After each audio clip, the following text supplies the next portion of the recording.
हम कोरोना एक ऐसी महामारी चल रही है, महामारी जिसमें क्या है, घर पे बैठ कर के आराम, घर पे रहें और सुरक्षित रहें। घर पे बैठ कर के आप फ़ोन के माध्यम से ऑनलाइन क्लासें ले सकते हैं। ऑनलाइन क्लासें आराम से आप पढ़ सकते हैं। दे कर के कॉपी ले कर के जैसे उसमें करवाया जाता है उसी तरीके से करें। घर पे रहें, सुरक्षित रहें। इसीलिए हम ऑनलाइन क्लासें चालू की गई है। जैसे सबसे पहले हम संस्कृत की क्लासें चालू हुई, इसमें संस्कृत सब लिखा है मैंने। सबसे पहले हमको ये आना चाहिए कि संस्कृत में कौन सी धातु है, कौन सा उपसर्ग है, प्रत्यय कौन सा है, ये रूप आना चाहिए सबसे पहले, क्योंकि संस्कृत पढ़ रहे हैं तो जरूरी है ये। तो इसमें संतु उपसर्ग है, क्री धातु है, कत प्रत्यय है। सम प्लस क्री प्लस कत प्रत्यय, यानी कि सम उपसर्ग पूर्वकात क्री धातु कत प्रत्ययन संस्कृत निष्पद्यते। यानी कहने का मतलब यह है सम प्लस क्री प्लस कत मिलाने से संस्कृत रूप बनता है। इसके बाद में है व्याकरणम। व्याकरण में भी ये हिंदी में भी चलती है व्याकरणम, यानी ग्रामर जो शब्द है, अंग्रेजी में भी है, हिंदी में भी है, संस्कृत में भी, तीनों भाषाओं में चलती है। तो इनको संस्कृत में व्याकरण में कौन सा प्रत्यय है, कौन सी धातु है, कौन सा उपसर्ग है, ये आवश्यक है आना। किसी ने पूछ लिया क्या पढ़ रहे हो, अगर व्याकरण पढ़ रहे हैं तो व्याकरण भैया कौन सा प्रत्यय है, तो ये आना चाहिए आपको। तो इसमें सबसे पहले वी उपसर्ग है, आ भी उपसर्ग है, दो उपसर्ग हो गए, प्लस क्री धातु लुट प्रत्यय, यानी वी प्लस आ प्लस क्री प्लस लुट प्रत्यय है से व्याकरण शब्द बनता है वी प्लस आ उपसर्ग पूर्वकात क्री धातु लुट प्रत्यय व्याकरण शब्दम निष्पद्यते। यानी वी प्लस आ प्लस क्री प्लस लुट प्रत्यय मिलाने से इस व्याकरण शब्द का निर्माण होता है। संस्कृत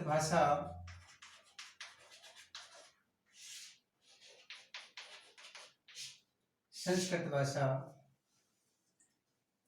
क्या है, ये शुद्ध परिष्कृत परिमार्जित भाषा ही संस्कृत भाषा होती है। भाषा ही संस्कृत भाषा होती है। शुद्ध परिष्कृत परिमार्जित भाषा ही संस्कृत भाषा होती है। ये हमारे सामान्य जानकारी थी। और कुछ जानकारी ऐसी जो छोटी क्लास की जो आपको आनी चाहिए, जो आपके 10th में तो नहीं है, लेकिन सामान्य जानकारी है। कोई पूछता है तो सामान्य जानकारी जरूर आनी चाहिए। जैसे सबसे पहले हम पढ़ते हैं संस्कृत में वर्णमाला। सबसे पहले संस्कृत में पढ़ते हैं वर्णमाला। वर्ण संस्कृत में सामान्य तौर पर 10वीं के पाठ्यक्रम के अनुसार 46 वर्ण बताए गए हैं। वर्ण किसे कहते हैं? ऐसी छोटी छोटी मूलध्वनि या छोटी छोटी मूल इकाई जिसके टुकड़े नहीं किए जा सकते, उन्हें हम वर्ण कहते हैं। जैसे क, ख, ग। ऐसी छोटी छोटी मूलध्वनि जिसके टुकड़े नहीं किए जा सकते हैं, उन्हें वर्ण कहते हैं। संस्कृत में वर्ण के 2 भेद होते हैं। संस्कृत में कितने वर्ण के कितने भेद होते हैं भैया? 2 भेद होते हैं। कौन कौन से होते हैं? पहला स्वर, दूसरा व्यंजन। पहला स्वर है, दूसरा व्यंजन है। फिर हमारे पास प्रश्न आता है, स्वर किसे कहते हैं? स्वर किसे कहते हैं? जिन वर्णों का उच्चारण बिना किसी वर्णों की सहायता से किया जाता है उन्हें हम स्वर कहते हैं। फिर प्रश्न आया, संस्कृत में स्वर कितने होते हैं? संस्कृत में स्वर होते हैं 13, त्रयोदश यानी। कौन कौन से होते हैं? ए, आ, ई, बड़ी, छोटा ऊ, बड़ा ऊ, री। और ये बड़ी री में डबल गांठ आ जाएगी ये इस प्रकार से, बड़ी ई, ए, आई, ओ, औ, और एक होता है रुजड़ी। ऐसे करके ये 13 स्वर हो गए।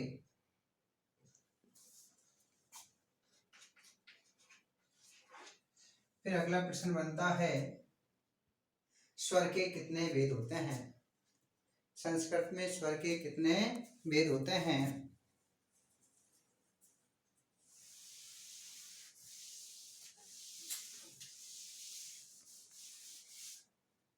संस्कृत में स्वर के संस्कृते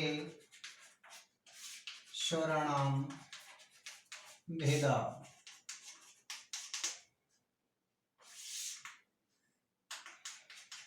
संस्कृत में स्वराणाम स्वरों के त्रयभेदा सन्ति, 3 भेद होते हैं। कितने भेद होते हैं भैया? 3 भेद। कौन कौन से होते हैं? पहला है हर्ष स्वर या लघु स्वर। दूसरा नंबर है दीर्घ स्वर। तीसरा फलुस्वर। ये हमारे 3 स्वर हो गए। लघु स्वर का मतलब ये होता है यानी कि बिल्कुल छोटा, लघु, हर्ष छोटा, दीर्घ का मतलब बड़ा, और फलुस्वर ये वैदिक संस्कृत में काम में आते हैं। हर्ष स्वर किसे कहते हैं? नंबर 1, हर्ष स्वर किसे कहते हैं? जिन वर्णों के उच्चारण में बहुत कम समय लगता हो, अल्प समय लगता हो, जिन वर्णों के उच्चारण में कम समय, एक मात्रा का जितना समय लगता हो, उन्हें हम हर्ष स्वर कहते हैं। संस्कृत में हर्ष स्वर कितने होते हैं? संस्कृत में हर्ष स्वर 5 होते हैं। कौन कौन से होते हैं 5? ये ए, ई, उ, री और ली। पहला प्रश्न था, हर्ष स्वर किसे कहते हैं? जिन वर्णों के उच्चारण में एक मात्रा का जितना समय लगता हो यानी बहुत कम, उन्हें हम हर्ष स्वर कहते हैं। संस्कृत में हर्ष स्वर कितने होते हैं? 5 होते हैं। कौन कौन से होते हैं ये 5? लगा लो, ए, उ, री और ली। ऐसे ये 5 हो गए। ठीक है। इसके बाद में है आपके संस्कृत में दीर्घ स्वर। दीर्घ स्वर किसे कहते हैं? जिन वर्णों के उच्चारण में दीर्घ स्वर से दुगना समय लगता हो, यानी 2 मात्राओं का जितना समय लगता हो, उन्हें दीर्घ स्वर कहते हैं। हर्ष स्वर आ गया, 1 मात्रा जितना समय लगता हो। दीर्घ स्वर 2 मात्राओं का जितना समय लगता हो जिनके उच्चारण में, उन्हें दीर्घ स्वर कहते हैं। ये संस्कृत में कितने होते हैं? ये 8 होते हैं। कौन कौन से होते हैं? शेष जो बच गए, बड़ी री, ए, आई, ओ, औ, ये हुए 8 दीर्घ स्वर हो गए। इसके बाद में तीसरे नंबर पे है फलुस्वर। फलुस्वर किसे कहते हैं? जिन वर्णों के उच्चारण में दीर्घ स्वर से अधिक समय लगता हो, अर्थात जिन वर्णों के उच्चारण में 3 मात्राओं का जितना समय लगता हो, उन्हें हम दीर्घ स्वर फलुस्वर कहते हैं। 3 मात्राओं का जितना समय लगता हो, उन्हें फलुस्वर कहते हैं। फलुस्वर में लिखते समय स्वर के आगे 3 अंक लिखा जाता है, क्योंकि 3 मात्रा जितना समय लगता है, तो जैसे ए, 3 लिख दिया।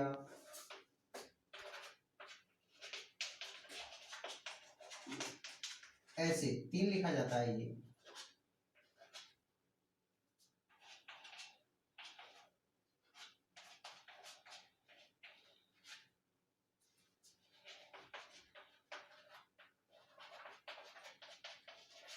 ऐसे ये आपके ए के आगे 3 लिखा है, ई के आगे 3 लिखा है, ऊ के आगे 3 है, री के आगे 3, री के आगे 3 का अंक लिखा है, ए के आगे 3 का अंक है, आई के आगे 3 है, ऊ के आगे और औ के आगे।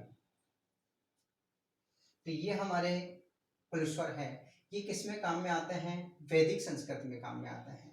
जैसे हम देखना चाहेंगे इसका उच्चारण होता है 3 मात्राओं जितने समय लेता है, ओम नमः शिवाय। ऐसे आपके वैदिक संस्कृत में काम में आते हैं। इसके बाद में हम पढ़ते हैं व्यंजन। बिल्कुल सामान्य चीजें हैं, सामान्य बातें हैं जो आपको आनी चाहिए। व्यंजन, व्यंजनानी। व्यंजनानी, व्यंजन किसे कहता है? जिन वर्णों के उच्चारण में, जिन वर्णों के उच्चारण में, जिन वर्णों का उच्चारण स्वरों की सहायता से किया जाता हो, यानी कि जिन वर्णों का उच्चारण स्वरों की सहायता से किया जाता हो उन्हें हम व्यंजन कहते हैं। संस्कृत में व्यंजन कितने होते हैं? 33, 33, यानी कितने होते हैं? 33 होता है।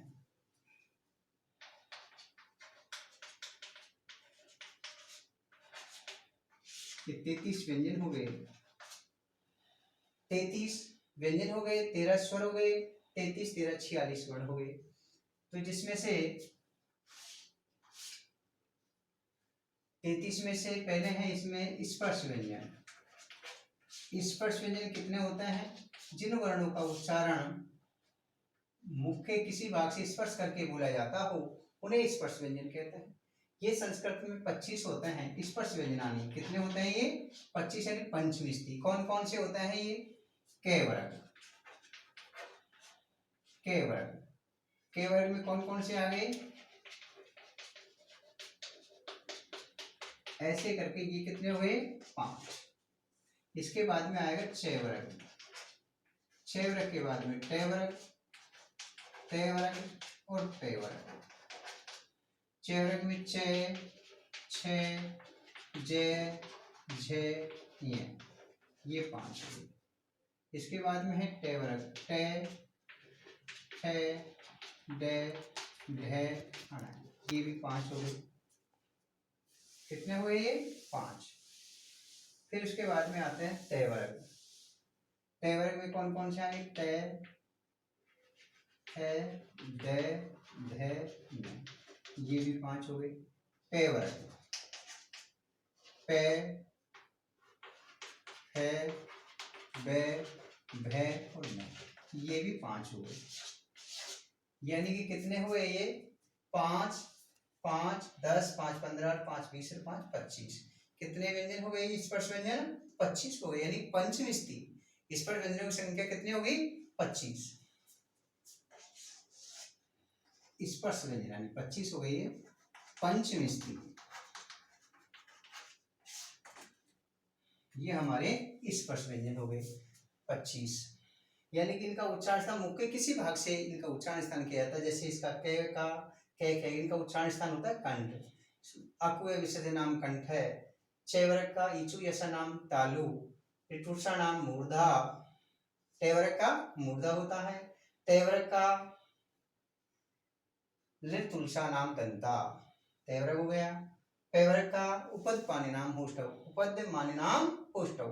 इन प वर्ग का उच्चारण स्थान होष्ट होता है। त वर्ग का दंता के दांतों के द्वारा किया जाता है, ये मूर्धा के द्वारा, तालु के द्वारा और कंठ के द्वारा इनका उच्चारण स्थान होता है। इसके बाद में है आपके अंतस्थ व्यंजन। अंतस्थ व्यंजन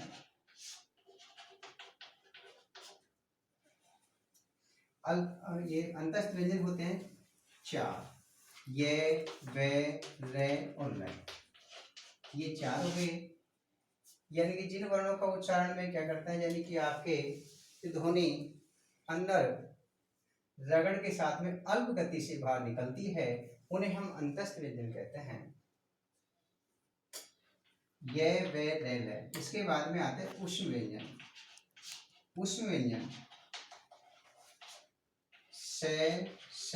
से और है। जिन वर्णों के उच्चारण में क्या होता है, गर्म ध्वनि निकलते शे, यानी कि आपके इसमें वही अंदर जीव रगड़ खा करके और ध्वनि बाहर निकलती है और गर्म ध्वनि निकलती है, उसमें होते हैं उष्ण व्यंजन से और है। ये होते हैं चार। कौन कौन से होते हैं? चार। इनके उच्चारण में क्या होता है? जिनके उच्चारण में गर्म ध्वनि निकलती हो उन्हें हम क्या कहते हैं? उष्ण व्यंजन कहते हैं। चार। तो ये कितने हो गए? 25। तो ये हो गए 25 से 4 29 और 4 33। इस प्रकार से कितने व्यंजन हो गए? ये 33 व्यंजन हो गए। तो 33 तो व्यंजन हो गए, 13 स्वर हो गए, कुल मिलाकर के कितने हो गए? ये 46 वर्ण हो गए। षड्चत्वारी शब्द। कितने वर्ण हो गए संस्कृत में? षड्चत्वारी शब्द। ऐसे पाणिनि के अनुसार 63 बताए गए हैं। आगे हैं इन वर्णों के बाद में, ये सामान्य बात थी। इसके बाद में हम पढ़ रहे हैं, इसके बाद लास्ट आते हैं, इसमें आते हैं 6। सब जानते हैं 6 त्रे और गे। ठीक है। इसमें क्या है? के प्लस से मिलकर के किसका निर्माण हो? 6 का। और ते प्लस रे मिलेगा तो त्रे बन जाएगा। जे प्लस ये मिलेगा तो ये आपके गे का रूप होता है। इस प्रकार से आपके 6 तरह के संयुक्त वर्ण बोले जाते हैं। कौन से वर्ण बोले जाता है? ये संयुक्त वर्ण बोले जाते हैं। इसके बाद में हम पाठ्यक्रम की ओर चलते हैं। पाठ्यक्रम 10वीं का जो पाठ्यक्रम है उसकी तरफ चलते। तो सामान्य आपको जानकारी मैंने बताई ही, सामान्य जानकारी थी जो आपको आनी चाहिए थी। इसके बाद में है आपके पाठ्यक्रम में सबसे पहले हम पुस्तक के अनुसार पठिता अवबोधनम, इसका मतलब होता है आपके यानी पढ़ा हुआ पुस्तक जो पढ़ेंगे आप, उसमें से जो आएगा वो आपके 27 नंबर का आता है। यानी हमारी जो पाठ्य पुस्तक है 10वीं की वो 27 अंक की होगी। इसके बाद में एक ये तो पठित पढ़े हुए हो गए। पढ़े हुए का मतलब ये हो गया, एक तो इसमें गद्यांश आता है। गद्यांश आता है जिसमें से आपको हिंदी अर्थ लिखने के लिए आता है। 2 आते हैं, उसमें से आपको एक करना होगा। इसके बाद में आपके पठित पद्यांश होते 2 आते हैं, उसमें से आपको एक करना होगा। 5-5 नंबर के 3 हो गए। उसके बाद में पठित पद की संस्कृत व्याख्या आ गई, तो वो आपके कितने नंबर की आती है? 4 नंबर की आ गई। उसके बाद में पठित नाट्यांश आता है। नाट्यांश का नाटक वाला जो पाठ होता है, पात्र जिसमें होता है, वो उसमें भी आपको आता है, तो उसमें से 2 में से एक करना होगा। वो संस्कृत व्याख्या वो 3 अंक की आती है। और फिर इसके बाद में इसके प्रश्न उत्तर आएंगे, प्रश्न निर्माण आएंगे। ऐसे करके 27 नंबर का पठित पढ़ा हुआ आता है। इसके बाद में अपठित आता है। अपठिता अवबोधनम 80 से 100 शब्दों का होता है। ये आपके 10 अंक का होता है। इसके बाद में है व्याकरण ज्ञान।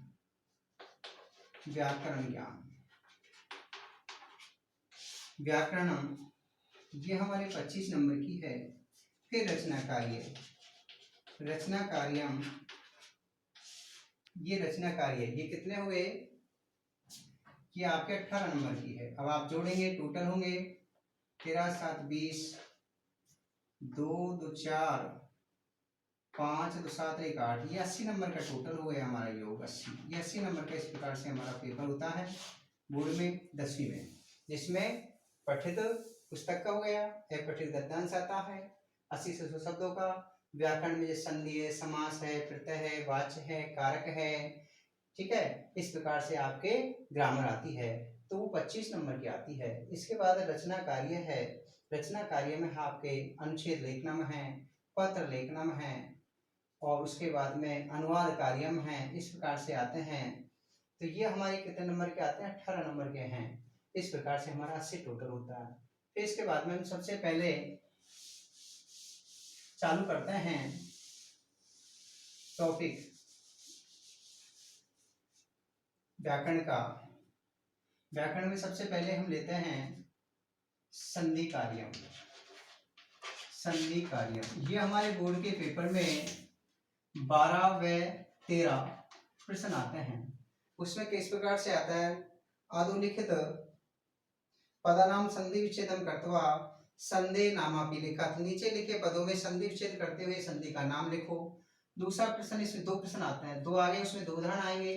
फिर अगला आता है इसमें अधोलिखित पदानाम संधि युक्तम, यानी संधि विच्छेद आता है, उसको संधि युक्त कम करके संधि कार्यम कृत्वा संधि नामापि लिखत, यानी कि संधि युक्त को संधि विच्छेद करना है, संधि विच्छेद को संधि युक्त करके संधि का नाम दोनों में आता है। ये हमारे बोर्ड के पेपर में 2+2 यानी कि आपके 4 अंक आती है। अंक भार 4 नंबर का आता है। कितने नंबर का आता है ये? 4 नंबर का आता है।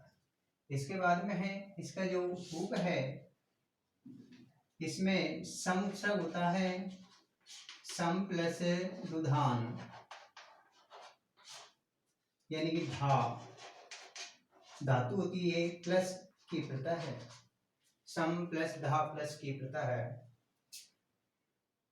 यानी कि सम उपसर्ग पूर्वकात, सम उपसर्ग पूर्वकात धा धातु की प्रत्यय करते संधि शब्दों निष्पदते। सम उपसर्ग और ध धातु में की प्रत्यय जोड़ने पर संधि शब्द का निर्माण होता है, अर्थात संधि शब्द निकलते हैं। रुधान का मतलब ध धातु, ये सम प्लस धा प्लस की प्रत्यय इसमें सम उपसर्ग है, ध धातु है, इनको बुलाने पर संधि शब्द का निर्माण होता है। फिर प्रश्न आता है संधि की परिभाषा। संधि की परिभाषा, संधि की परिभाषा। वर्ण संज्ञानाम संधि, वर्ण संज्ञानाम संधि।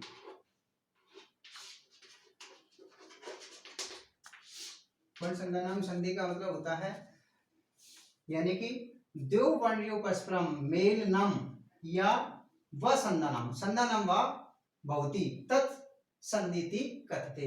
दो वर्णों के परस्पर मिलने से जो विकार अथवा परिवर्तन होता है उसे हम संधि कहते हैं। दो वर्णों के परस्पर मिलने से विकार अथवा परिवर्तन होता है उसे हम क्या कहते हैं? संधि कहते हैं।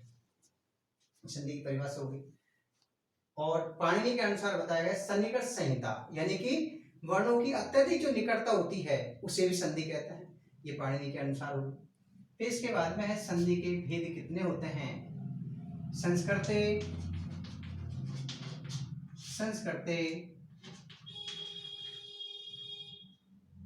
संस्कृत में संधि भेदा, संस्कृत में संधि के भेद कितने हो गए? संस्कृते संधि त्रयभेदा सन्ति, संस्कृत में संधि के 3 भेद होते हैं। कौन कौन से होते हैं वो? पहला है संधि के भेद में, पहला है हमारे स्वर, जिसको हम बोलते हैं अच संधि। दूसरे नंबर की है हमारी व्यंजन, जिसको क्या बोला जाता है? हल। तीसरे नंबर की है विसर्ग संधि। तीसरे नंबर पर अपने आप में ये तो संस्कृत नाम है ही। स्वर जिसको संस्कृत में असंधि कहते हैं, व्यंजन जिसको संस्कृत में हल संधि कहते हैं। हल वो आपके होती है हल संधि। अब हमारे पास में अगला प्रश्न है स्वर संधि कहते किसे हैं? संधि की परिभाषा होगी वर्ण संधान संधि अर्थात द्वयो वर्णयों परस्पर मिलने यत् विकार उत्पन्न भवति तत् संधिति कहते, अर्थात दो वर्णों के परस्पर मिलने से जो विकार अथवा परिवर्तन होता है उसे संधि कहते हैं भैया। उसके बाद में स्वर संधि किसे कहते हैं? स्वर संधि दो स्वरों के परस्पर मिलने से, यानी कि दोनों तरफ क्या होना चाहिए? स्वर, अपन ने स्वर पढ़े हैं 13, उनमें से दोनों तरफ स्वर होना चाहिए। द्वयो स्वरों परस्पर मिलने यत् विकार उत्पन्न भवति तत् अच संधिति कहते। दो स्वरों के परस्पर मिलने से जो विकार या परिवर्तन होता है उसे अच संधि कहते हैं। क्या कहते हैं? उसे अच संधि कहते हैं। संस्कृत में असंधि परिभाषा के बाद में संस्कृत में असंधि के भेद पाठ्यक्रम के अनुसार संस्कृते असंधि भेदा, संस्कृत में असंधि के भेद। नंबर 1 पहला यण स्वर संधि,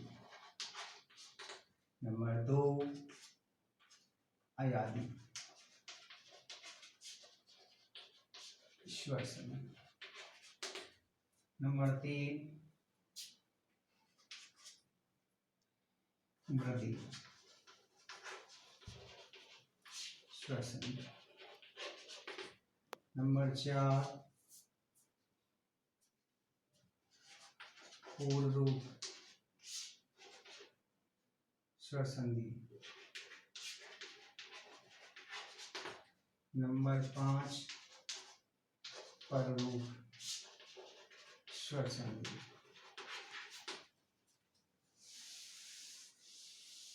ईश्वर के भेद हो गए। पररूप के बाद में आपके हैं दीर्घ स्वर संधि, नंबर 7 गुण गुण स्वर संधि। ये हमारे ऊपर जो 5 है ये तो हमारे पाठ्यक्रम में है। ये 5 संधि 10वीं के जो पाठ्यक्रम में है ये तो पाठ्यक्रम में है।